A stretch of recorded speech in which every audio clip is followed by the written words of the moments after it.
नमस्कार, ABN news live Marathi channel मध्ये आपले स्वागत। आपण बघत आहात ABN news live Marathi.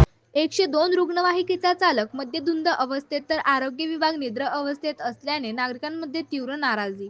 Jamner तालुक्यातील वाकडी येथील रुग्णांना जीवनदान देणारी 102 रुग्णवाहिका आज एका वेगळ्याच कारणाने चर्चेत आली आहे। येथील एका 102 रुग्णवाहिकेचा चालक चक्क दारू पिऊन गाडी चालवत असल्याचे समोर आले आहे।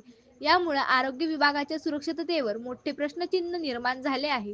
मिळालेल्या माहितीनुसार 10 एप्रिल 2026 रोजी रात्री जामनेर येथील उपजिल्हा रुग्णालयात पावणे 12 वाजता रुग्णवाहिकेचा चालक रुग्णाला घेऊन जात असताना रुग्णवाहिकेच्या वेगावर आणि वळणांवरून नागरिकांना संशय आला।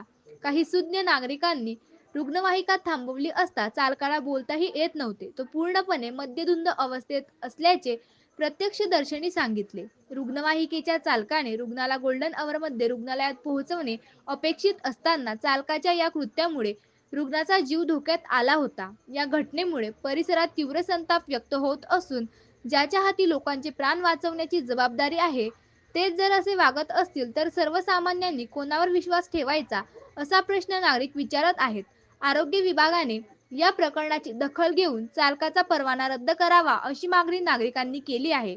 वेळेवर उपचार मिळणे हा रुग्णाचा हक्क आहे, पण अशा बेजबाबदार चालकामुळे हा हक्क धोक्यात येत असल्याची चर्चा सर्वत्र होत आहे। प्रतिनिधी बाळू वाघ, जामनेर।